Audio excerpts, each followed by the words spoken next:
अस्सलाम वालेकुम नाज़रीन, जहाज़ेब अब्बासी एक नए वीलॉग के साथ हाजिर है। एटमी साइंसदान डॉक्टर अब्दुल कदीर ख़ान, कल उनकी वफ़ात हुई।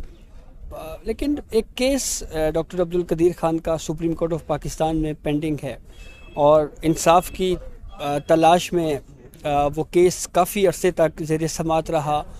डॉक्टर अब्दुल कदीर ख़ान साहब को इंसाफ तो ना मिल सका, लेकिन कुछ ख़दशात थे उनके जो उन्होंने सुप्रीम कोर्ट में भी बयान किए। इसी मौजू के ऊपर बात करेंगे। एडवोकेट तौफीक आसिफ सीनियर वकील हैं सुप्रीम कोर्ट ऑफ पाकिस्तान के, डॉक्टर अब्दुल कदीर ख़ान के वकील थे और बार बार सुप्रीम कोर्ट के सामने भी ये इस्तदा करते रहे कि उनकी सेहत ठीक नहीं है, उनको इंसाफ दिया जाए, लेकिन उनको इंसाफ ना मिल सका और वो इस दुनिया से ही कूच कर गए। इस तमाम तर सूरत हाल पर बात करते हैं। बहुत शुक्रिया तौफीक आसिफ साहब आपके वक्त का। डॉक्टर अब्दुल कदीर ख़ान साहब इंसाफ की तलाश में बेचारे इस दुनिया से ही चले गए, तो सबसे पहले तो हमें ये बताएं कि उनका बुनियादी वो चाहते क्या थे, उनकी ख्वाहिश क्या थी? देखें, वो उनका केस ये था कि फंडामेंटल राइट्स मुझे दिए जाएं, जो एक आम शहरी को इस मुल्क का कॉन्स्टिट्यूशन बुनियादी हकूक़ देता है, जिसमें फ्रीडम ऑफ मूवमेंट है, वो मुझे भी हासिल होनी चाहिए।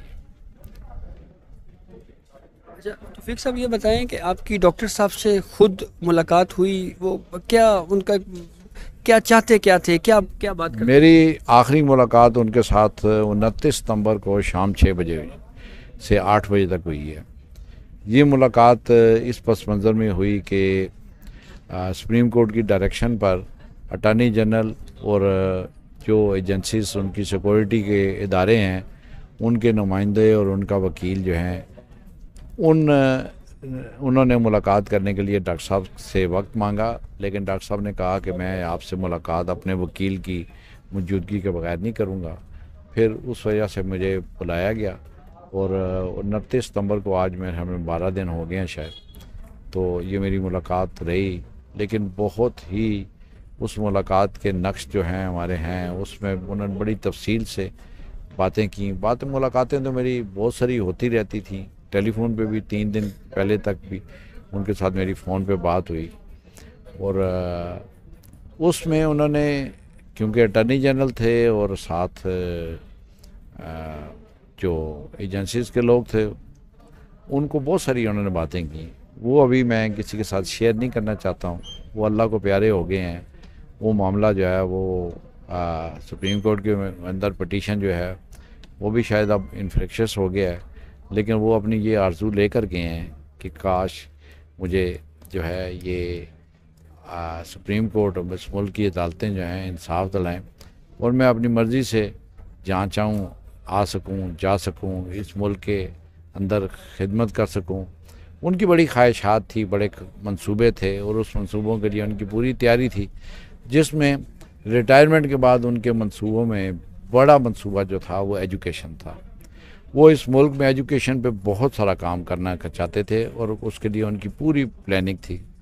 फिर उन्होंने अपनी उस मुलाकात में ख़ास तौर पे जिस एक नए फील्ड पर उन्होंने बात की, उसमें ये ऑटोमोबाइल जो है ना, ये गाड़ियों के, उनकी ख्वाहिश थी कि हम जिस तरह जापान से गाड़ियाँ मंगवाते हैं, इस तरह पाकिस्तान गाड़ियाँ बनाएं और यहाँ सिर्फ संभल ना करे। इसके लिए उन्होंने पूरा एक प्रोग्राम बनाया हुआ था, लेकिन उन्हें पब्लिक और प्राइवेट पार्टनरशिप का उनका एक प्रोग्राम था जिसको नहीं करने दिया।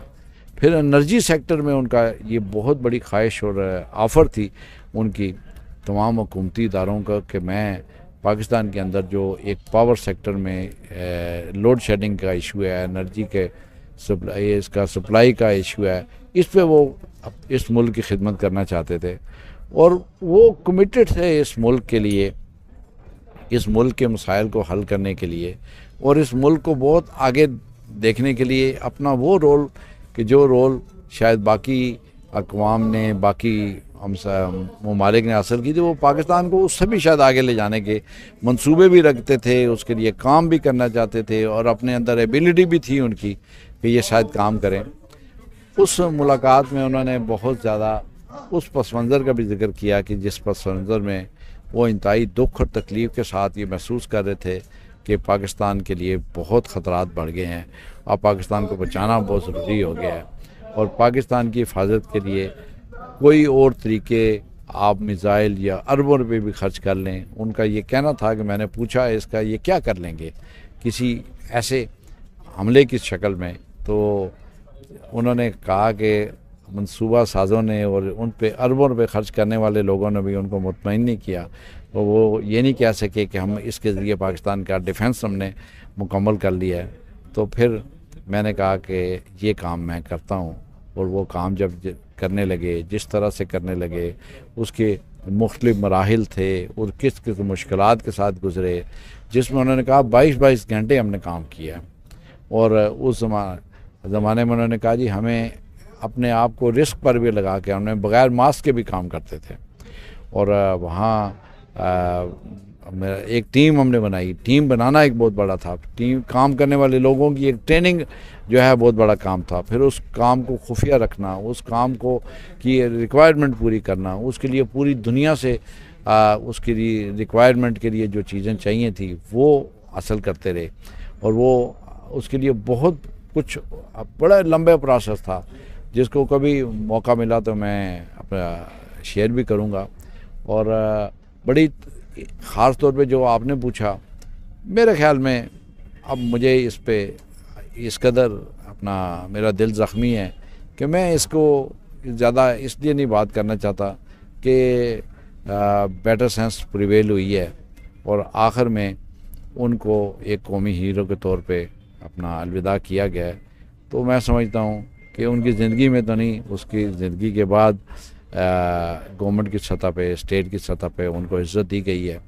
ये बहरहाल कदम जो है वो काबिल तहसीन है, लेकिन यहाँ बात रुकनी नहीं चाहिए। उनकी तहसीन का अमल उस सूरत में है कि जो उनके आइडियाज़ थे उसको पर इस मुल्क को आगे ले जाया जाए, और उनको इस मुल्क में हकीकी तौर पे उन महरूमियों का कि जिन महरूमियों का वो अपनी ज़िंदगी में शिकार रहे हैं, और बहुत सारे ऐसे वाक़यात कि जिसको अभी हम बयान नहीं करना चाहते, और उस महरूमिया का वो ज़िक्र करते रहे कि मेरे साथ इस कौम, लेकिन वो इस मुल्क और इस कौम और इस पाकिस्तान की तरक्की के लिए अपने उस कैफियत में भी कि जो 85 साल की उम्र में है आज भी डिटरमेंट थे।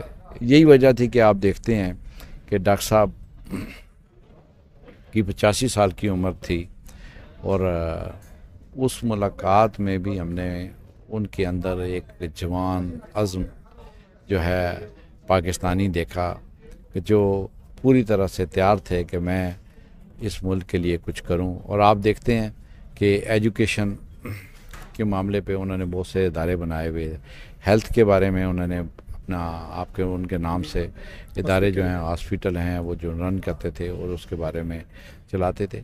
ये सारा काम वो इससे बहुत बड़े पैमाने पे करना चाहते थे। अब हम उनके लिए दुआ कर सकते हैं, और मुझे पूरा यकीन है। और मैं आपको एक बात बताऊं डॉक्टर साहब के बारे में, डॉक्टर साहब को दुनिया जानती है एक साइंटिस्ट की हैसियत से, लेकिन एज अ ह्यूमन बीइंग मैं बताऊं आपको, वो बेहतरीन इंसान थे, एक बेहतरीन इंसान थे और बहुत अच्छे इंसान थे। और एक और एस्पेक्ट उनमें देखा है, बसीयत मुसलमान भी, वो बहुत गॉड फेयरिंग थे और बहुत फर्म बिलीवर थे दीन के, और उनको मैंने एक बहुत नेक इंसान पाया है। और उनकी बातें, उनके साथ बैठना एक एजाज़ से कम नहीं था। और उन्होंने उस मुलाकात में जो अटॉर्नी जनरल और बाकी लोगों की मौजूदगी में हुई, मुझे जिस तरह से उन्होंने मुझे ट्राइब्यूट पेश किया, मुझे अप्रिशिएट किया, मेरी तारीफ़ें कहीं, मेरी ज़िंदगी का वो असासा है। मैं उनके कमेंट्स को किसी अपना ज़िंदगी का सबसे बड़ा असासा समझता हूँ। वो किसी शील्ड की शक्ल में नहीं था, वो किसी डॉक्यूमेंट की शक्ल में नहीं था, लेकिन उनके अल्फाज मेरी ज़िंदगी में बहुत बड़ा एक असासा के तौर पे रहेंगे, और मैं उनके लिए हमेशा दुआगो रहूँगा। अच्छा तौफीक साहब, ज़ाहिर बात है आपके साथ आपका उनके साथ एक बड़ी वाबस्तगी भी थी। कभी परवेज़ मुशर्रफ जो फ़ौजी आमिर हैं, उन्होंने डॉक्टर अब्दुल कदीर खान साहब का किरदार को दागदार किया, उनको कंट्रोवर्शियल करने की कोशिश की। तो कभी उस फ़ौजी आमिर परवेज़ मुशर्रफ जो कि इस वक्त पाकिस्तान से भी भागा हुआ है, उसके बारे में कभी उन्होंने कमेंट किया? बहुत दफ़ा, अच्छा। बहुत दफ़ा।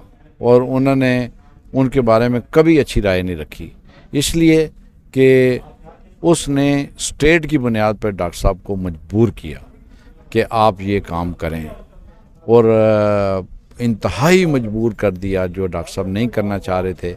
और उनसे वो जो काम करवाया गया, वो भी एक तहरीर आखिरी टाइम पर उन्होंने कहा गया कि ये आप पढ़ दें।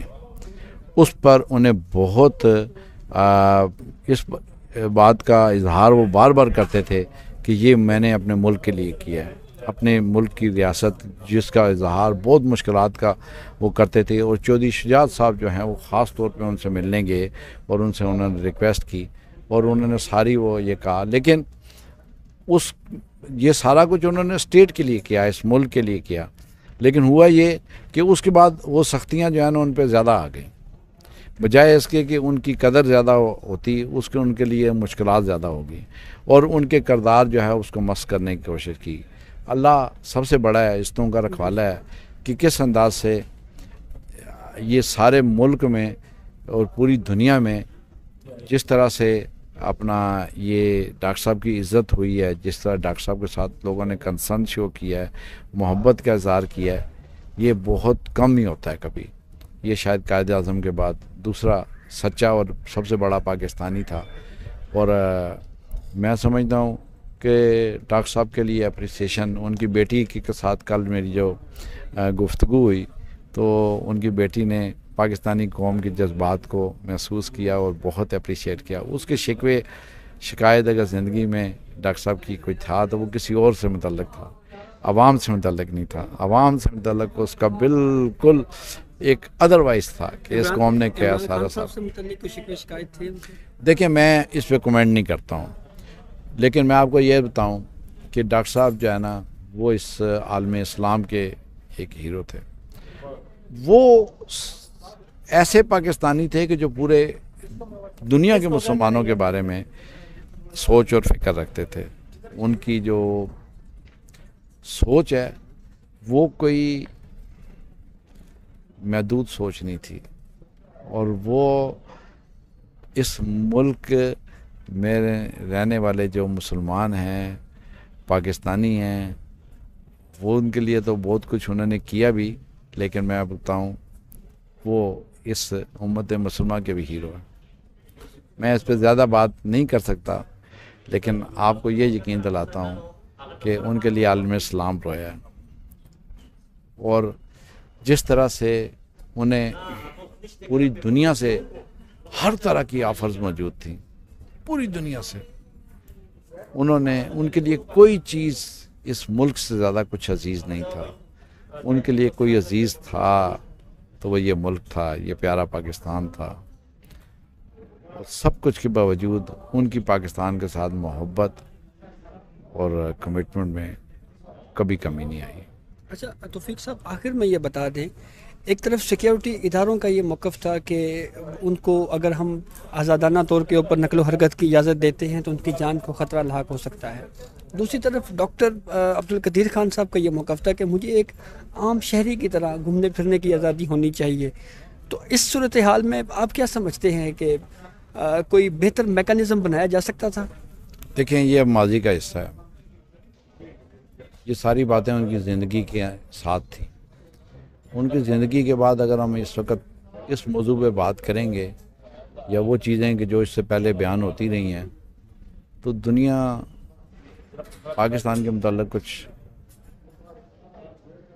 मैं इस पर बात नहीं करना चाहता हूँ। चलिए, बहुत शुक्रिया। Thank you. तौफीक आसिफ साहब ने हमें वक्त दिया। नाज़रीन, पाकिस्तान ये दुनिया का शायद ये वाहिद मुल्क है यहाँ पर जब कोई शख्स ज़िंदा हो तो उसको गद्दार के नाम से जो है जाना जाता है, पहचाना जाता है, उसकी खिदमत को नहीं देखा जाता। लेकिन जब कोई शख्स इस दुनिया से चला जाए तो फिर उसको कौमी हीरो के तौर के ऊपर जाना जाता है। सोशल मीडिया पे बातें होती हैं, हर जगह पे जो है वो हम देखते हैं कि डिबेट शुरू हो जाती है। डॉक्टर अब्दुल कदीर ख़ान एटमी साइंसदान, उनके बारे में भी पाकिस्तान में यही कुछ हुआ। जब तक वो इस दुनिया में रहे उनसे मंसूब बहुत सी बातें उनके नाम से मंसूब की गई, लेकिन जब अब वो इस दुनिया से जा चुके हैं तो हम देख रहे हैं कि उनको एक कौमी हीरो के तौर के ऊपर जो है वो याद किया जाता है, पहचाना जाता है। इजाज़त दीजिए, अल्लाह हाफ़िज़।